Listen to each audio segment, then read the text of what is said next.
Oh, I've been listening to Mike Velocity and Chris Randall talk about eating salt. It's got me all bloated up to 300 pounds now, and I can barely move or do anything. Oh.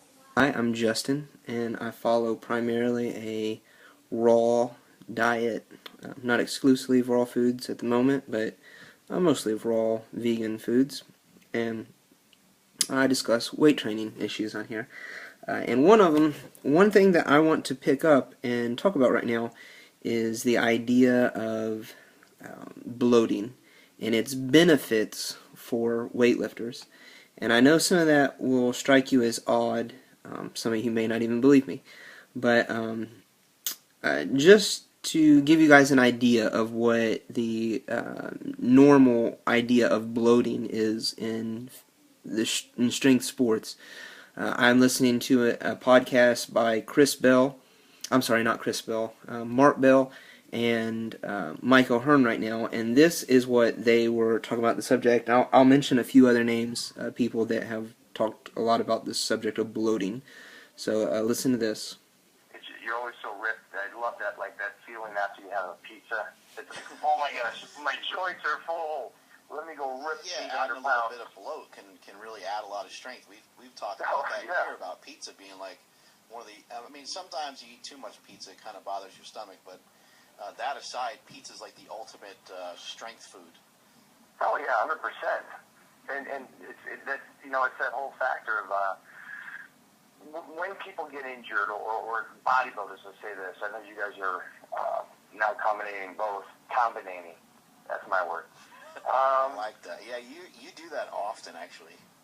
Yeah, but it's one of the things is when you get so dry, that's when they get really hurt or rip muscles.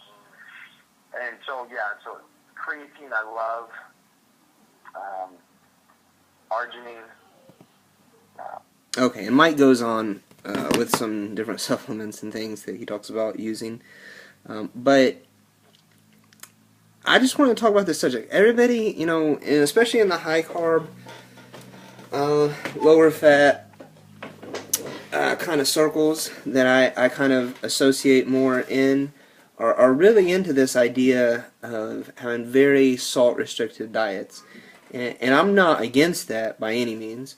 But I just want to make the point that there are benefits to being bloated, because it's not really the salt consumption that I see as being a problem, but it's this idea that a lot of the raw vegans and high carb raw vegans get into, where they're really obsessed with their bodies and having like zero body fat. Not literally, of course, but they're really obsessed with this idea of having very flat stomachs or having their body fat percentages ultra low. And I mean, not that the rest of the world isn't obsessed with that too, but I don't personally think it's a healthy mentality to be in.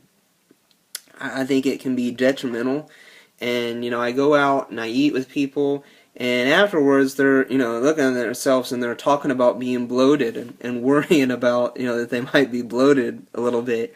And then I listen to these podcasts and I go talk to people that are competitive strength athletes in my city where I live here in Ohio, and and they talk about being, they're going to get something so that they can get bloated, so that, before they go to a competition or something.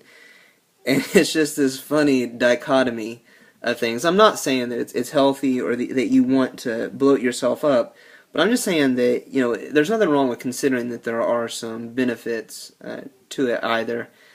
And I do not think the mentality of having an obsession with your body looking a certain way is healthy by any means. So I don't. Some other names of strength athletes, for those of you that are specifically interested in strength athletics, that you might be interested in talking about the subject, that have talked about the subject of getting a bloat and have it benefit them, and most of them are bigger guys. But Brandon Lilly would be an excellent name to look into. I've heard him talk a lot about it. And then, the guys that I was just mentioning there, Michael Hearn is not specifically a power lifter, but he's done a lot of powerlifting. And Mark Bell, of course, was in the podcast that I played there for a moment. But I was just throwing out there. You guys should consider some of those things, and consider that a little bit of salt in your diet may not be such a bad thing.